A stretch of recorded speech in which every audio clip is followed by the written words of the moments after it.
Buenas tardes.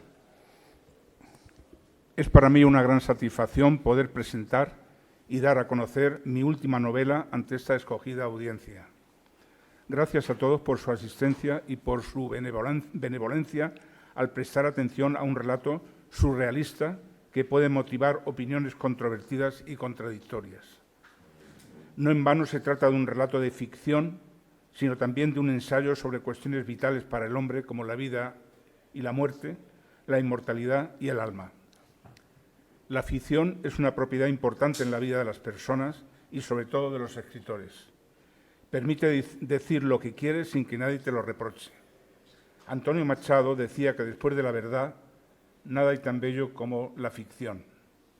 Y en palabras de Meryl Streep, que recordarán ustedes porque últimamente ha recibido el Premio Princesa de Asturias de las Artes, ha dicho que el mundo de ficción es un mundo seguro para no estar loco, o para estar loco, según cómo se interprete.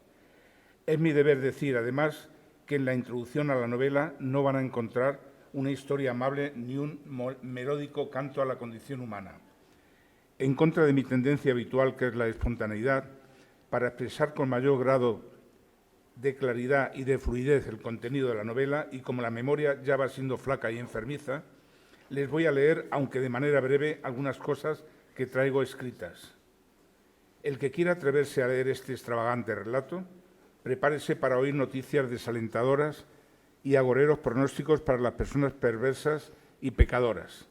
No así para las personas bondadosas y de buen corazón que, tras pasar por el gran juicio, serán bien recibidas en los campos elíseos y alcanzarán la gloria eterna. ¿Se me oye bien? Esta presentación me produce, en cierta manera, algún grado de timidez y de negación de mi yo como escritor. Ojalá algún día podamos disponer de tal poder de convicción los escritores, que sean los propios personajes los que, saliendo insolentemente de las páginas del libro, expliquen su propia vida y sus aventuras. Mi agradecimiento a la sede universitaria de Alicante por servir de escenario a esta presentación. Gracias también a la editorial Club Universitario, bajo cuyo soporte ha sido posible publicar este libro. Gratitud especial a don Julio Calvet Botella, aquí presente, magistrado e ilustre y distinguido escritor y amigo, preclaro representante de las letras alicantinas, por acompañarme en esta presentación. De él he aprendido el equilibrio entre las ideas y la armonía de las palabras. Sus libros son un compendio de erudición y de un estilo elegante y depurado. Es una suerte tenerlo hoy entre nosotros y escuchar su documentada opinión. Aunque de manera breve quisiera dar una semblanza de Julio Calvet, oriolano ilustre que es poseedor de algunas importantes distinciones como la Cruz Distinguida de primera clase de la Orden de San Raimundo de Peñafort o la Medalla de Plata del Bimilenario de la ciudad de Elche. Conferenciante y articulista consumado, es autor de numerosos libros, entre los cuales me permito citar Versos del mar y otras soledades. Si cometo algún error, me corrige. Cuéntame un cuento, abuelo. El proceso de Jesús, un cuento para la Navidad. Volver a ninguna parte. El camino, un cuento peregrino. Miscelánea en el otoño y la siesta, un viaje en el sueño, al día 3 de agosto de 1492. Hace pocos días tuve la fortuna de acudir a la presentación de uno de sus últimos libros, que es un paseo por la Orihuela, del autor y de Ramón Sigé, que, como recordarán, es el oriolano ilustre al que dedicó Miguel Hernández su famosa elegía. Seguro que él, Julio, ha desmenuzado mi novela y antes de que yo les explique algunos pormenores de esta, hará un juicio ecuánime en virtud de una autopsia literaria detallada. Así pues, y sin más tardanza, doy la palabra a mi ilustre colega, don Julio Calvet Botella. Cuando quieras. Muchas gracias.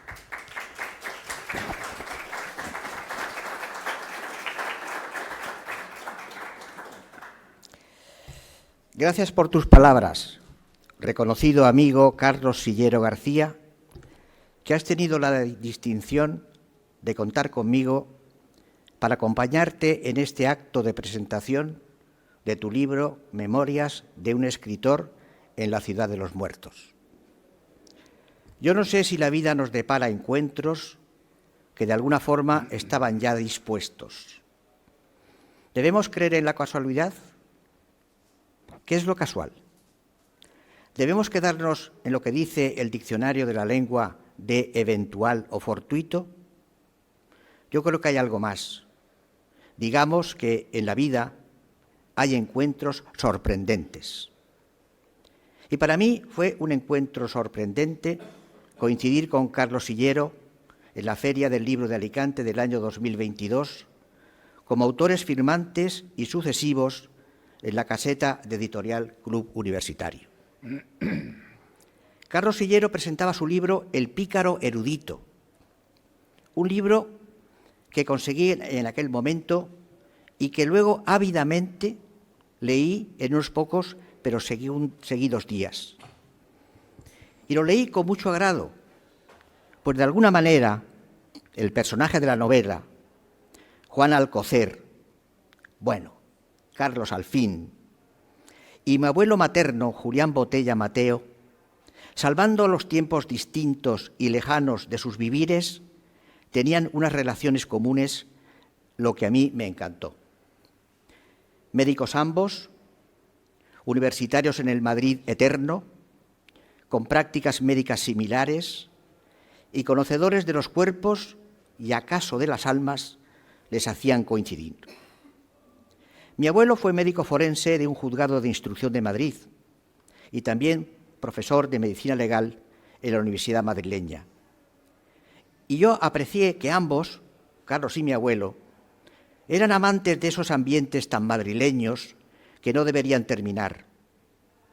Las tertulias, literarias o culturales, o simplemente de recuerdos ansiosos de ser recordados como un ayer de hoy, en aquellos cafés eternos de las calles antiguas y húmedas del Madrid sin tiempo, con oscuridad plácida y serena, y con sus camareros veteranos, con sus mandiles blancos y sus bandejas de plata, con amigos puntuales, en horas largas sin prisas.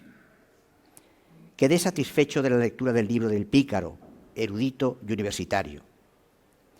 Yo que fui universitario en Derecho en la Universidad de Murcia en los ya lejanos años 60, visitaba sus cafés en ambientes parecidos a los madrileños y me sentí identificado con el pícaro erudito, aunque aquí primaba el hablar murciano y coloquial que se escuchaba con la fuerza de un vergel comentado y que lo llenaba todo. Y como soy colaborador de la revista virtual Hoja del Lunes, de la Asociación de Periodistas de la provincia de Alicante, en la que me introdujo Ramón Fernández Palmeral, le dediqué a Carlos Sillero mi comentario a su libro de El pícaro erudito en su boletín 283 del día 9 de mayo de 2022. Y su protagonista, Juan Alcocer Cuerda, se convirtió en mi amigo y la pensión de doña Adela se hizo mía. Más tarde, el día 1 de marzo de 2023, nos volvimos a encontrar en la Biblioteca de los Libros Felices, lugar apasionante, donde don Biblos, genio de madera humanizada, es guardián de los saberes librescos, y accedí de la mano del catedrático universitario don Manuel de Santes, creador de un mundo de libros fantásticos, donde Teresa de Jesús y Alonso de Quijano el Bueno caminan juntos por sus muy antiguos volúmenes, casi incunables, con Amadís de Gaula, el buscón don Pablos y la pícara Celestina, seres reales de esta España que no puede con su historia, que de tan grande se va acabando y desembocando en los mares que la rodean. Y también llega la misma de la mano del gran librero y editor don José Antonio Vizcaíno. Y Carlos y yo depositamos nuestros libros en dicha biblioteca mágica, donde han quedado guardados, como sellados para su eternidad.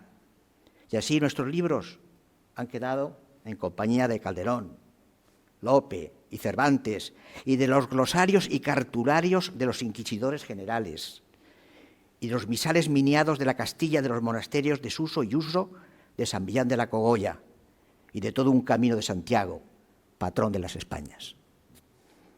Y allí, en aquella jornada, me adelantó la escritura de su nuevo libro, y me pidió que le acompañara en su presentación, lo que en esta noche y ante ustedes celebramos. Y me permitirán que les haga una semblanza del autor, del libro Memorias de un escritor en la ciudad de los muertos, objeto de la presentación, antes de referirme a su novela. Carlos Sillero García nació en Madrid en 1947 y estudió medicina en la Universidad Complutense, donde obtuvo la licenciatura y a cuyo arte, en el decir de Carlos, ha dedicado gran parte de su vida y ha sido su profesión efectiva. En 1985 leyó su tesis doctoral en la Universidad de Murcia, con la calificación cum laude. Consigue, en los primeros años de su profesión, los títulos de especialista en medicina interna y aparato digestivo, habiendo desarrollado gran parte de su actividad en el Hospital General Universitario de Alicante y en el Hospital General Universitario de Elche. Dentro de su actividad destacan 2 premios de investigación, el ser miembro de varias sociedades médicas y científicas, la publicación de algunas monografías médicas, ser coautor de varias publicaciones y libros de medicina, entre ellos 2 tratados de urgencias médicas y numerosas comunicaciones a congresos nacionales e internacionales. Es miembro del American Institute of Ultrasound in Medicine y socio de mérito de la Sociedad Médico-Quirúrgica de Alicante.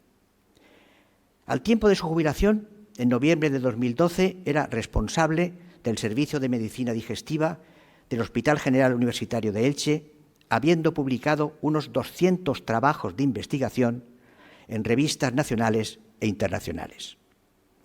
Pero además de su brillante currículum profesional en el ámbito de la medicina, Carlos Sillero García tiene una especial trayectoria y experiencia como paleontólogo, al que ha dedicado su actividad de manera paralela a la medicina.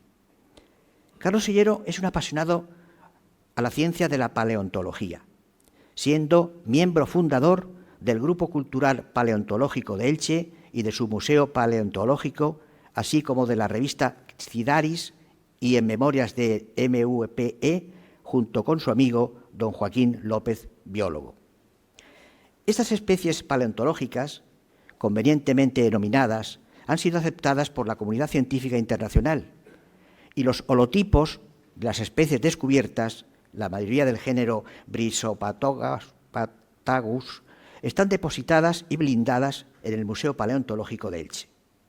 Con posterioridad, toda la información disponible fue publicada en la obra Nomina Generum Echinorum, que describe 933 géneros de erizos fósiles y actuales y 8.872 especies conocidas, constituyendo la base de datos más amplia de las publicadas en este taxón hasta la fecha. Se ha dedicado especialmente a estudiar los erizos fósiles del periodo Eoceno, sobre todo del género Brisopatagus, especie que vivió aproximadamente 40 millones de años. A este propósito, se ha dado su nombre a una especie de este periodo, Brisopatagus silleroi. Con motivo de la donación al Museo Paleontológico de Elche, de su colección de fósiles, unas 30.000 piezas, ha sido nombrado socio honorario de esta institución. Tenemos pues ante nosotros un hombre polifacético, un hombre en busca de la recreación de la historia paleontológica con la medicina y los saberes humanísticos, que se configuran tras su jubilación con su antigua vocación literaria en la que había colaborado en varias publicaciones, obteniendo el segundo premio en la publicación Relatos Urbanos, Historias del Alma, del año 2015, con Las ensoñaciones de Filiberto. Ha publicado 3 libros de cuentos y relatos breves, Cuentos irreales y otros relatos breves, Recuerdos de juventud y algunos microrrelatos fantásticos y relatos de lo absurdo, y 6 novelas: Nuevos sueños morales, El sueño de la memoria, El viento que me da la vida, El pícaro erudito y la que hoy presentamos, Memorias de un escritor en la ciudad de los muertos. Dice Stefan Zweig que de todos los misterios del universo, ninguno más profundo que el de la creación. Y es que siempre que aparece algo que antes no ha existido, se convierte en imperecedero. Y si acercamos la creación universal al hombre, creador de un libro, y resulta que cuando uno de ellos, entre los muchos escritos, perdura, nos apercibimos de que el milagro de la creación vuelve a cumplirse aún en nuestro mundo. El milagro de un libro. Porque un libro es el resultado de un proceso mental creativo, que yo pienso que de alguna manera se almacena en algún lugar del pensamiento. Para ser escritor es necesario quererlo. Es un afán de perpetuarse en la obra escrita y hecha libro, y es difícil, y yo diría imposible, que en el libro, sea historia o ensayo, y desde luego si es de poesía, no esté presente el autor y sea parte del mismo. Hasta cuando se escribe una novela histórica, y yo cuento al menos con 2 de ellas, en el protagonista está el escritor mismo, aunque no hubiera podido serlo, pero hubiera querido serlo. Yo escribí un libro titulado El camino, un tiempo peregrino. Es la historia de un soldado de Flandes, de la infantería de los tercios. Yo estuve justamente en Lovaina, una mañana de agosto, y paseando por sus calles, me cayó encima como un chaparrón caliente toda una historia en la que me vi implicado y que a mi vuelta a España me apresuré a contar. La historia de Lope de Andrade, un piquero del tercio viejo del duque de Alburquerque, derrotado en la batalla de Rocroi. Y nos encontramos aquí con un libro impresionante. Su libro es imponente. Memorias de un escritor en la ciudad de los muertos. ¿Cabe título más desconcertante? No puede ser, claro. Carlos Sillero, el escritor en la ciudad de los muertos. Carlos está en la vida y pletórico de actividades.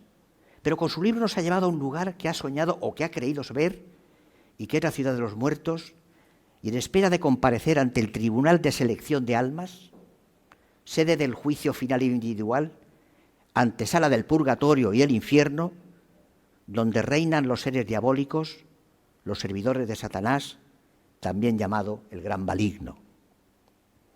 Carlos Sillero nos sitúa en un lugar previo a los infiernos, ante un tribunal que resolverá sobre su destino.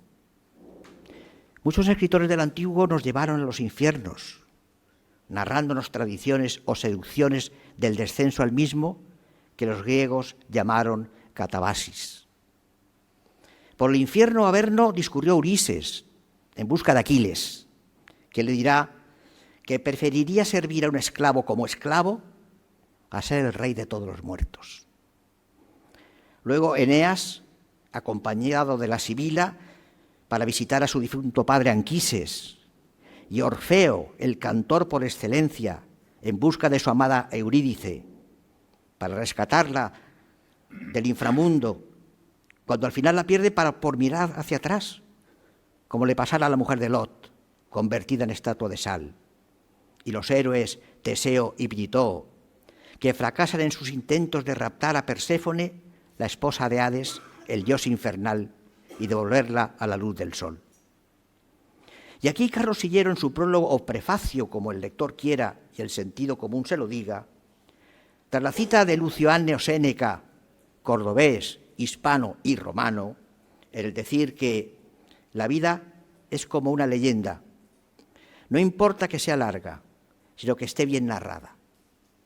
Nos dirá Carlos que escribir los acontecimientos que ocurrieron al final de mi vida era un reto difícil de superar, pero conseguido, ha merecido la pena, la ilusión puesta en ella. No podemos hacer caso, claro, a Carlos Sillero cuando nos dice que traspasa los límites vitales, pero es un libro lleno de sabiduría y de contrastes que alcanza su cénit cuando el arcángel San Miguel dialoga con Lucifer como colegas y amigos. Pues no en vano Lucifer no es más que un ángel caído, y cuando San Miguel, triunfador, continuaba en el cielo como su más fiel guardián. Y que no se me olvide, el capítulo 19, titulado La procesión del Santo Entierro, nos llevará a Orihuela, que es la única en que el diablo sale en procesión. Bueno, es cierto, pero más bien en forma de diablesa. Una escultura que al paso de la procesión tiene que aguardar en la puerta de la catedral, mientras la procesión que atraviesa su interior, ella queda fuera, porque, como es el demonio, no puede introducirse en ella, y la que vuelve a incorporarse una vez que la misma ha concluido su travesía por el interior de la casa del Señor.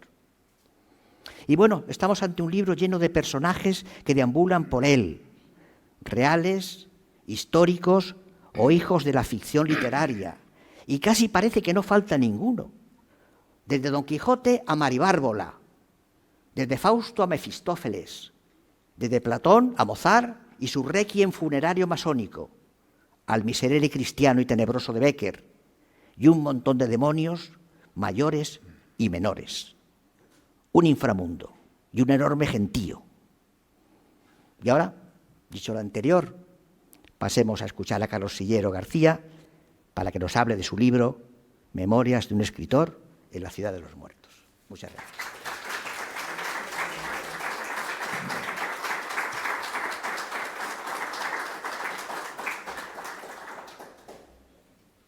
Muchas gracias, Julio, por tus amables palabras. Esta es la novela. El lector que se atreva con esta novela tiene el primer contacto con Lucifer o Satanás en la portada de la novela. Esta es la estatua, el monumento, probablemente el único que hay, o uno de los pocos que hay en el mundo, al ángel caído, que está en el Paseo del Retiro de Madrid. Esta es la estatua del ángel caído. La novela, de largo título, tiene 270 páginas y unas 77.000 palabras. Como saben, hoy en día el tamaño de la novela no se mide por páginas, sino por palabras. Aunque en mi mente revoloteaba de manera machacona durante algún tiempo, ha sido escrita en aproximadamente un año, incluyendo aquellos periodos refractarios de tiempo que nuestra mente tiene con frecuencia, y es el producto de varios y tormentosos sueños. El personaje principal, que es crípticamente el propio autor trasladado al otro mundo por obra del mágico mundo de los sueños, narra sus memorias de manera cómica y en primera persona, como si de una autobiografía suya se tratara. El personaje principal utiliza varios recursos literarios para dar homogeneidad al texto y hace uso de observaciones dentro de un acontecer cuasi periodístico, algunas veces en forma de diario y alternando cuentos y relatos breves que muestran bien el misticismo del alma humana post-mortem en muchos de los episodios. En cuanto al motivo y significación de la novela, tengo que decir que cuando uno llega a una cierta edad, la visión retrospectiva de su vida le hace caer en cierta manera en el pesimismo por un lado y por otro en cierto sentimiento de culpabilidad por las situaciones en las que se ha visto envuelto durante su existencia y no le ha dado las soluciones que hubiera deseado. El yo histórico parece vengarse del yo real, el de la vida cotidiana y responsable. Por esto, en el fondo, este libro es parte de un testamento espiritual que tiene que ver con el arrepentimiento y la introversión anímica. Esta novela es una mezcla de un mundo intimista y del mundo de lo absurdo, de un mundo de ficción extravagante y surrealista en el que han tenido que vivir abundantes actos fallidos de mi inconsciente. Debe leerse en este punto la famosa obra de Sigmund Freud, Psicopatología de la vida cotidiana. Se trata de un relato complementario a otro que ya publiqué hace unos años titulado Las mazmorras de Satán, donde se describe el tormentoso sueño que condujo al autor al mismísimo infierno. En este otro libro, sin embargo, el autor tiene la oportunidad, que creo no ha tenido ningún otro escritor, de contar la vida de los difuntos y aún la suya propia en la otra vida, en la ciudad de los muertos, mundo poco conocido, que es la necrópolis infernal donde esperan la sentencia final y el destino en el otro mundo todos los seres que han traspasado el umbral de la muerte. Que yo sepa, ningún otro escritor ha tenido la fortuna de adentrarse en la ciudad de los muertos, de contar las vicisitudes y los sucesos que aquí ocurren, de referir la vida de los difuntos, de narrar la vida cotidiana de los demonios perversos y delatores, pero también de aquellos otros benevolentes y comprensivos que hacen más llevadera la vida de ultratumba.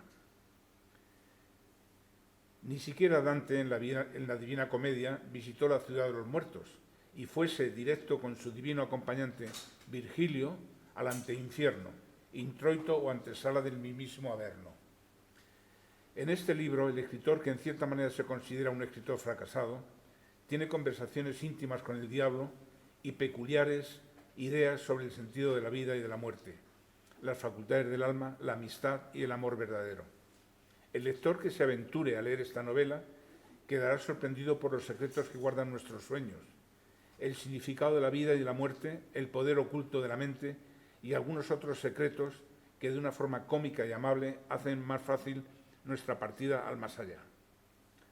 Al final, y como primicia, les referiré las conversaciones que al más alto nivel tuvo Dios con el diablo, a fin de dar una solución definitiva a los males de la humanidad. No referiré ahora, sin embargo, las consecuencias de esas conversaciones para no caer en el pozo del destripe, como aconseja la Real Academia que se diga ahora, o como es muy habitual oír decir en la actualidad, convertirme en un traicionero spoiler de la novela. El lector que se atreva con la lectura de esta novela podrá darse cuenta de que al final y en forma de apéndice, el autor ha incluido algunas aclaraciones en forma de notas sobre el significado de algunos términos empleados y de algunas observaciones sobre expresiones utilizadas en el libro, las menos posibles para no agobiar al lector, 71 en total, expresiones a veces no frecuentes en nuestro léxico ordinario. Nada más, muchas gracias por su asistencia y por su atención. Espero que les guste la novela si tienen oportunidad de leerla. En resumen, narra la vida de un personaje que es, en cierta manera, el alter ego del propio autor en una época avanzada de su vida, de su destemplanza espiritual, pero también el anhelo de que, tras su muerte, espera conseguir una vida mejor, llena de esperanza y felicidad. Creo que la muerte no es el final, como dice la canción, sino el comienzo de una nueva vida. Lo único que duele de morir es no morir de amor, y si no, léase a Gabriel García Márquez en El autor, el amor en los tiempos del cólera. Alicante, en el venturoso 11º mes de 2023, año del Señor. Nada más.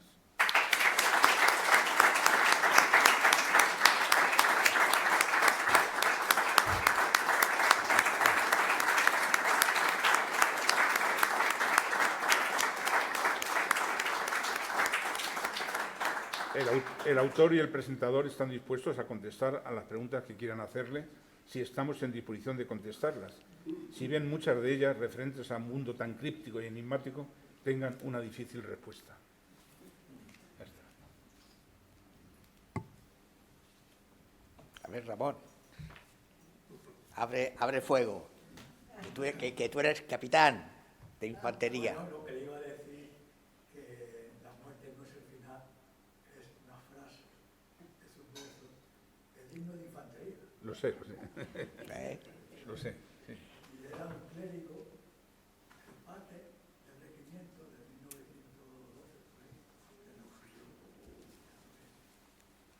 Felicitaros a los dos y felicitar también por esa presentación. Y hablar de Orihuela es lo tuyo.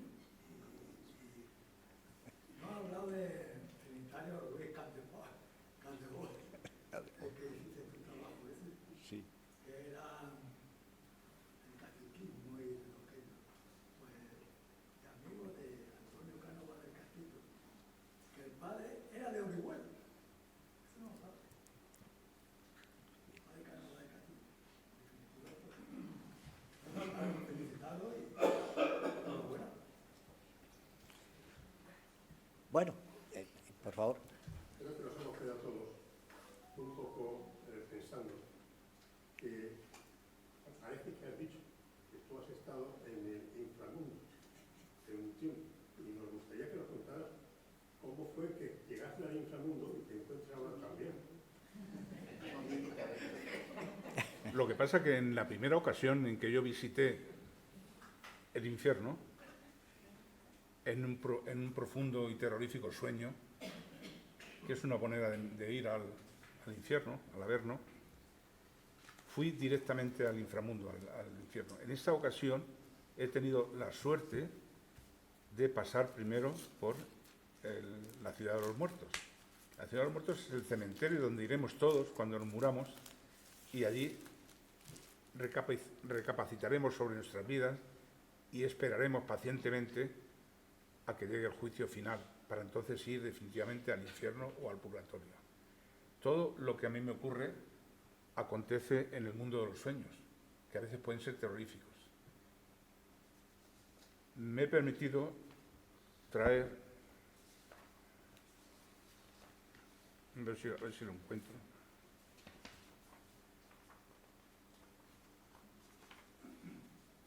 leer un párrafo de la famosa obra de Edgar Allan Poe,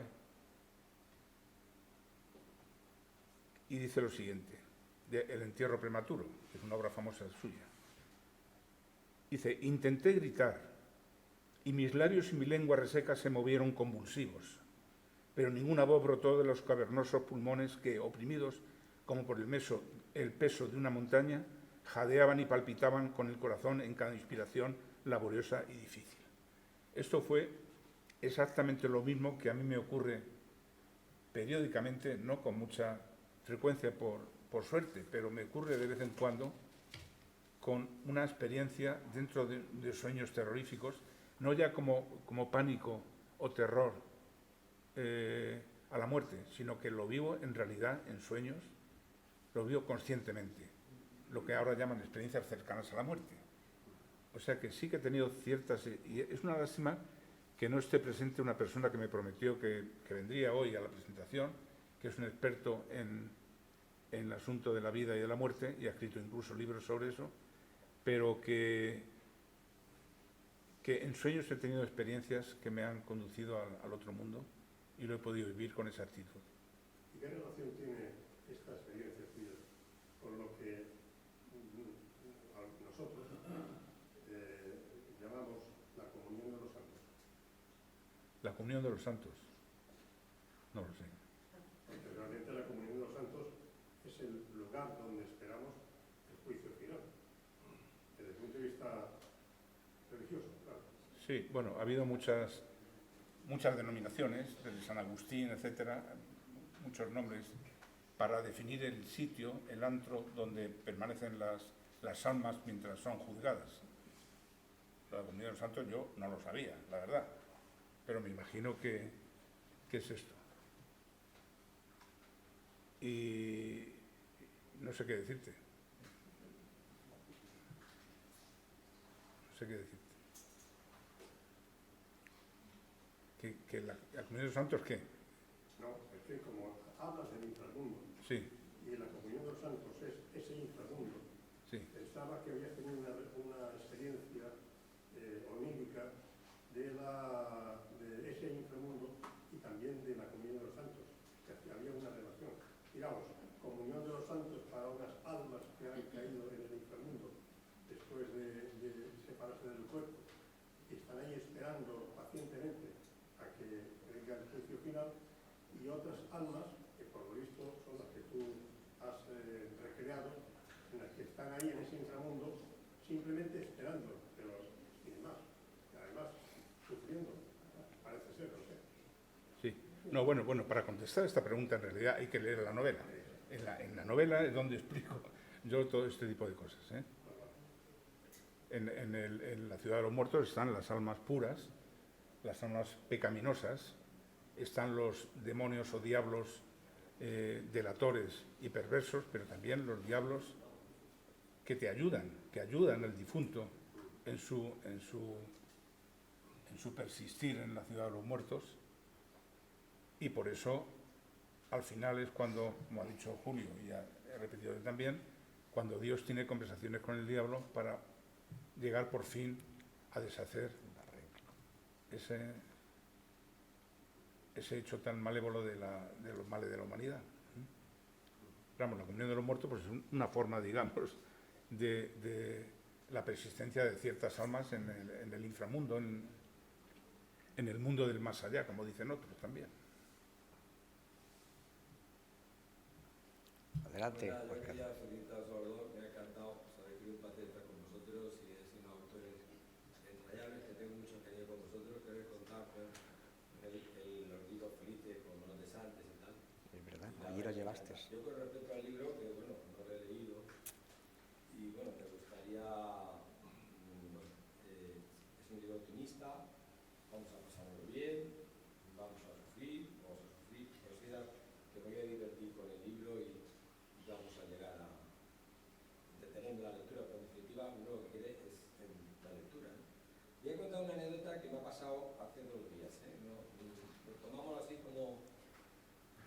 la verdad que al final con los autores siempre hay una sintonía muy entrañable, ¿no? Y no sé cómo contar esto, porque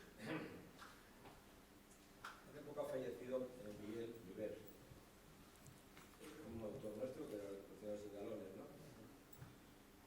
Y él, bueno, hacía tiempo que no sé nada de él, ya, pues no sé, posiblemente casi un año, sabe que ha habido cambios en la editorial y tal, no he tenido contacto con él.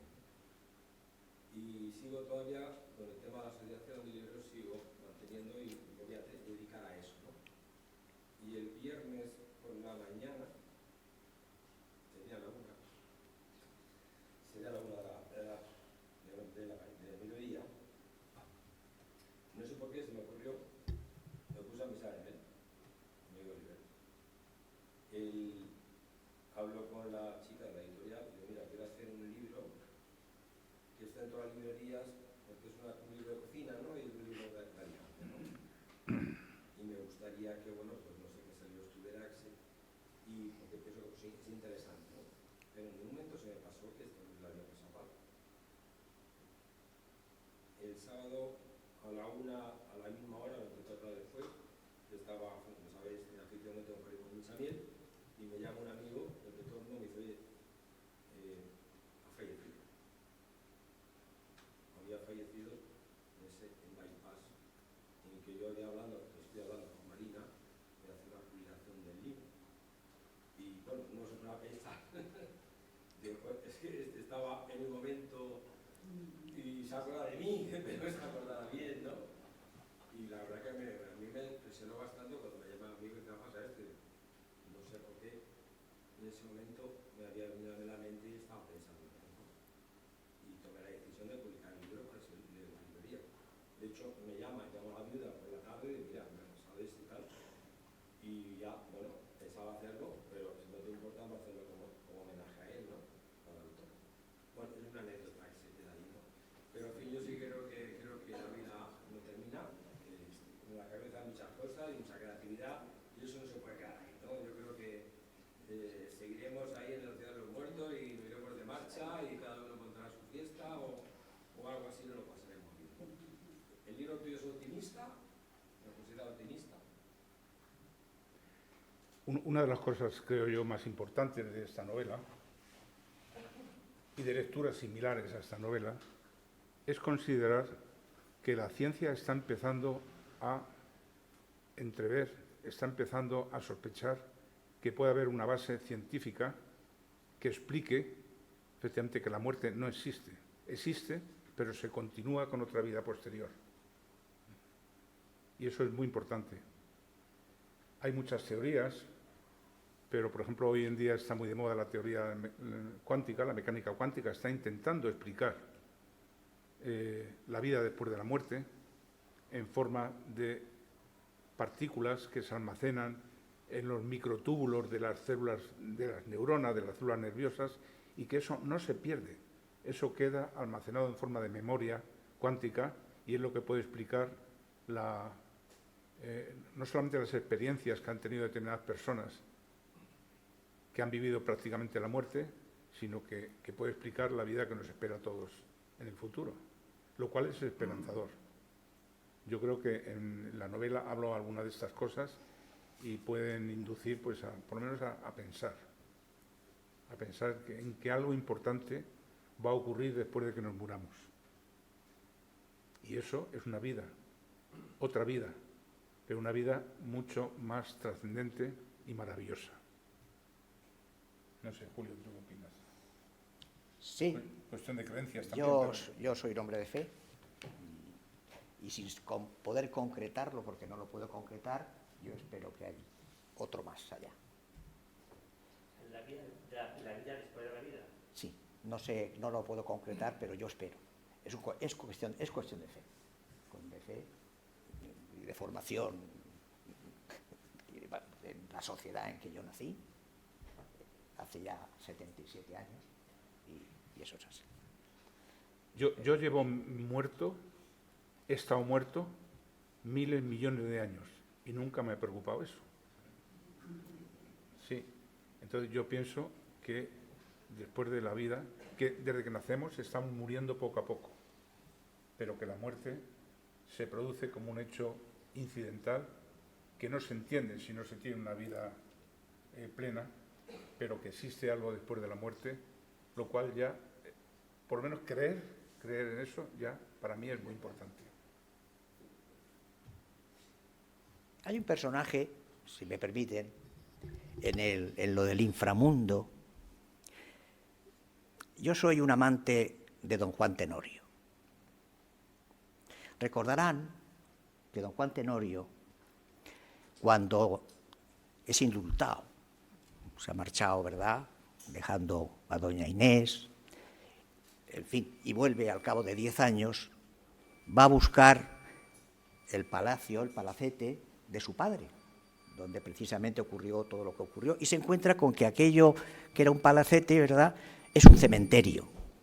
El padre, muy disgustado por lo que sucede, manda a derribar el palacete y construir un cementerio donde están enterrados las víctimas de don Juan Tenorio, ¿verdad?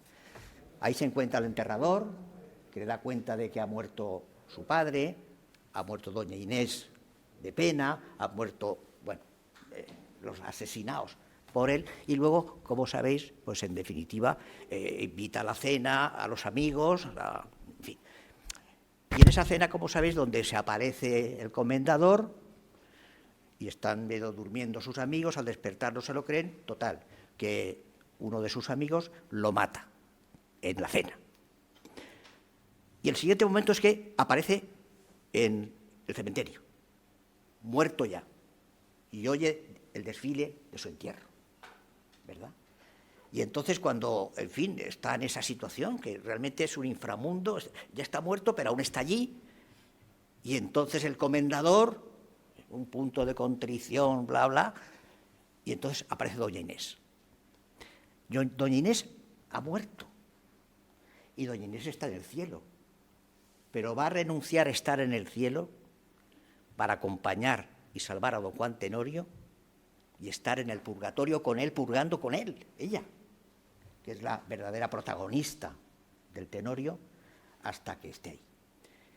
Bien, hay ahí esa situación donde está muerto los dos, pero hablan, se entierran, y mi pregunta, ya como juez, ¿cuánto tiempo dura el purgatorio? ¿Es un tiempo sin tiempo?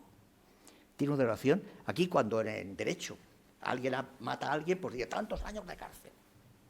Terminarán, pero no nos dicen dónde está el final del purgatorio. Y purgatorio es purgar. Pero es un inframundo. Y me ha venido a la idea, cuando he leído el libro, de que hay también esas escenas donde don Juan Tenorio, muerto, va a buscar, y se encuentra con doña Inés, que está muerta también, se aparece, lo coge, y cuando él se cree que va a morir, ella sacrifica.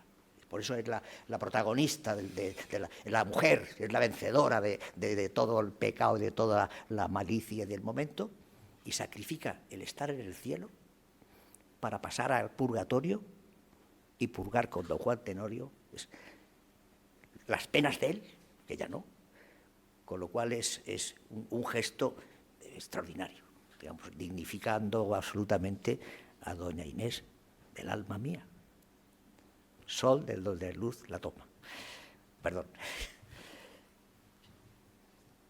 No, era un comentario, decir que esa novela es un inframundo, está, ya digo, lo mata, él lo matan en la cena, pero aparece ya muerto, claro, y ve pasar su entierro y dice, ¿esto qué pasa? ¿Cómo que me he muerto yo? ¿Pero cómo me ha muerto? Porque no se ha dado cuenta de que lo han matado.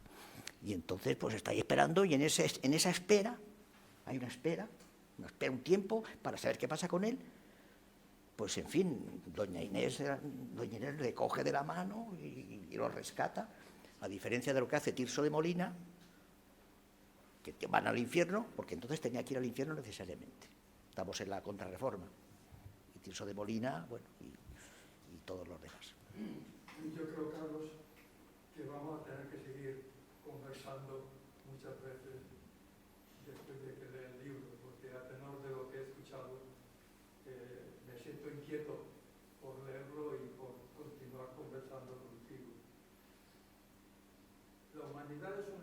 única, sola.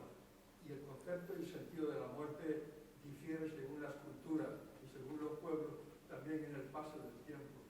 Yo soy de la opinión de que quien no comprende el sentido de la muerte no puede comprender bien el sentido de la vida.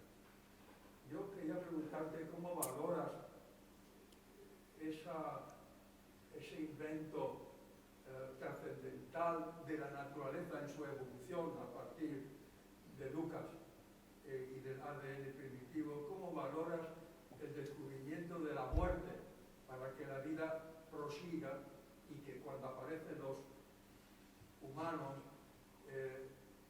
con un cerebro desarrollado que les permite valorar la muerte, porque antes de nacer no existíamos antes de nacer, y al nacer y existir podemos comprobar el sentido de la vida y también el sentido de la muerte. Pero yo quería preguntarte por ese maravilloso descubrimiento de la muerte, que yo lo veo en sentido positivo para el progreso de la propia humanidad, es decir, del conjunto social, de una única humanidad como especie humana y también de nuestros bisnietos. De ahí que quien no comprende el sentido de la muerte, a la que tanto miedo se le tiene y que se aspira a una resurrección, que no sabe uno cómo, si con 20 años, con 40, con 80 y después de una amputación de un dedo o no. Es decir, yo creo que hay que desterrar el sentido negativo y esto puede ayudar, creo yo, a desterrar ese concepto tratando de ver el sentido positivo hacia la humanidad de la muerte. Gracias, gracias, Justo. Yo creo que la muerte no la descubrió ni Aristóteles, ni Erasmo, ni ningún sabio de la Edad Media o de tiempos posteriores. La muerte la descubrieron los neandertales.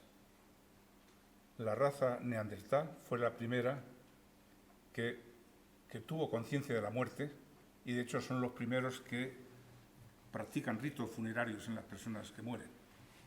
Y fueron los que descubrieron.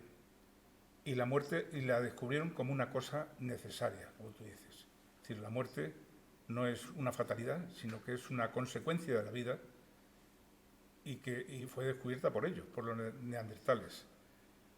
Yo en este punto, una opinión personal, muy personal mía, es que mi concepto de la muerte, yo tengo como filósofo de cabecera a Séneca, el sabio estoico romano, español, que es el que delimitó muy bien y definió lo que era la muerte, lo que era la vida y de cómo se debe esperar la muerte habiendo tenido una vida feliz.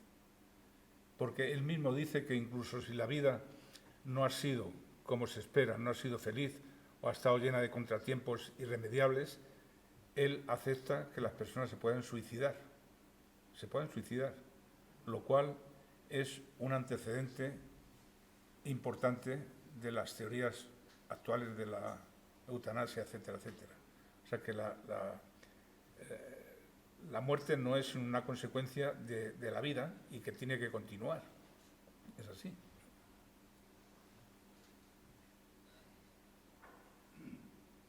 No sé qué opinas. Sí, yo, como decía antes, dentro de mi formación, esto también es un poco así, yo estoy convencido, creo que, bueno, no solamente por el himno de la infantería, que la muerte no es el final, no solamente porque se canta incluso, sino porque no creo que esto acabe y ya está, ¿no? Y ya está. Como tú bien has dicho, nosotros no venimos, o sí venimos, o no lo sé desde qué punto venimos, si venimos de aquella noche en que se juntaron los dos elementos del papá y de la mamá, sí. Y entre miles de bichos, o como se llamaran, hubo uno que llegó el primero. Y ese eres tú, y ese soy yo, y ese somos nosotros. Muchos murieron, multitudes. Dentro, los médicos, vosotros sabéis lo que es el sistema. Pero hay uno que fue más listo, y luego fue Carlos, y luego fue Julio, y luego fue Antonio. Ganamos una batalla, porque éramos ya nosotros esos. Ese pedacito yo creo en eso. Yo no creo en procesos posteriores de, en fin, de cuando nace el hombre. No. Nace del bichito, de ese bichito que se escapa y llega al óvulo.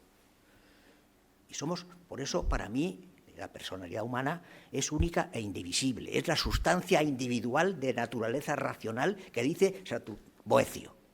Boecio nos definió como sustancia individual de naturaleza racional. Y ese individualismo es insustituible por otro. Yo no creo en la reencarnación, ni el pasar a otro personaje, porque yo prefiero mantenerme en la posición de que yo soy yo y siempre seré yo, y aunque solo quede el recuerdo histórico de alguien en algún momento determinado, y por eso los libros es el milagro, de que puede pasar muchos años y en un momento determinado aparecer un libro de Carlos Sillero dentro de 300 años en un momento que alguien lo encuentra. Por eso, antes decía yo que es la vida, es la creación. El hecho de la creación, el escribir un libro, que es un gesto magnífico. No importa que sea bueno o malo o regular, se trata de que esté y de que hayas dejado esa siembra que es algo fabuloso. Y entonces, bueno, eso, y yo pienso luego, como antes decía, de que yo creo que hay algo más, seguro para mí, pero no puedo concretar porque nadie nos lo ha contado. Yo sí quiero reencarnarme, pero reencarnarme en mí mismo. Bueno, mejor. La perpetuidad del hombre es eterna por los genes. Yo vivo en los genes de mi padre o de mi abuelo, de mi tatarabuelo. Y nosotros, desde el hombre sabe, somos herencia. Yo dejo la herencia a mis hijos a mis nietos. Si hay nietos, si no, será alterno. Pero la vida está en los genes. Los genes son eternos. Son palabras textuales de Albert Einstein, les has dicho. Y los árboles, igual. La de semilla, él muere, nosotros morimos, pero nuestros genes pasan. Miguel Hernández, hablando ahora, tenía mucho interés en casarse y tener hijos, para que, lo dijo él, perpetuarse su obra. Y él, en los genes de sus nietos, de sus hijos. Ahora, lo que pasa es que los nietos actualmente nos han dejado, pero la perpetuidad de los genes, yo creo que es la semilla eterna. De eso habla también la religión natural. Nacemos, morimos, pero un individuo no es nada, pero los genes no mueren. Más o menos de ahí. Bueno, La idea es que somos eternos. ¿alguna pregunta más? Hombre, yo únicamente aclarar una cosita que se me ocurrió en el último libro que escribí. Yo pienso que el cerebro humano, y los médicos me darán, espero, la razón, está descubierto pues un poquito. La capacidad de nuestro cerebro está casi sin descubrir. De hecho, en fin, el mundo va descubriendo cosas y, bueno, yo, que he sido juez de instrucción, ¿cuántas veces, hace muchos años, pues descubríamos unos huesos, un cadáver, y al final pues no se sabía nada más? Hoy, con el ADN, coges el hueso y puedes llegar a saber quién era ese hueso, de quién era y de cómo era. Hay un desarrollo científico en este sentido. Y yo creo que en ese cerebro nuestro tiene que haber un lugar que no se ha descubierto, donde tiene que estar recogida toda la historia anterior nuestra memorizada. Es decir, nosotros, como estamos diciendo, no estamos aquí por casualidad, como decías. Pero vamos a ver, nosotros nos acordamos de nosotros de lo que nos hemos visto, nos han contado. Pero vamos a ver, y la historia de los que directamente procedemos nosotros, ¿no estará guardado en algún punto del cerebro que está sin descubrir y que algún día, dentro de 50, 60, 100 años, yo no estoy hablando de mañana, ni algo así, aparezca descubriéndose, pues si no nuestro origen, pues un recuerdo, porque vamos a ver, cualquiera pudo haber tenido en el siglo XV, porque todos en el siglo XV tuvimos una persona ahí, ¿verdad? No estamos aquí. Y en el siglo XV, pues a lo mejor, pues se tuvo los tercios, ¿por qué no? Pero claro, nosotros no lo podemos ya saber, ¿no? O el descubrimiento de América en un barco, en fin, todo lo que los grandes gestos, o los sencillos gestos domésticos también. ¿Y eso se ha perdido del todo?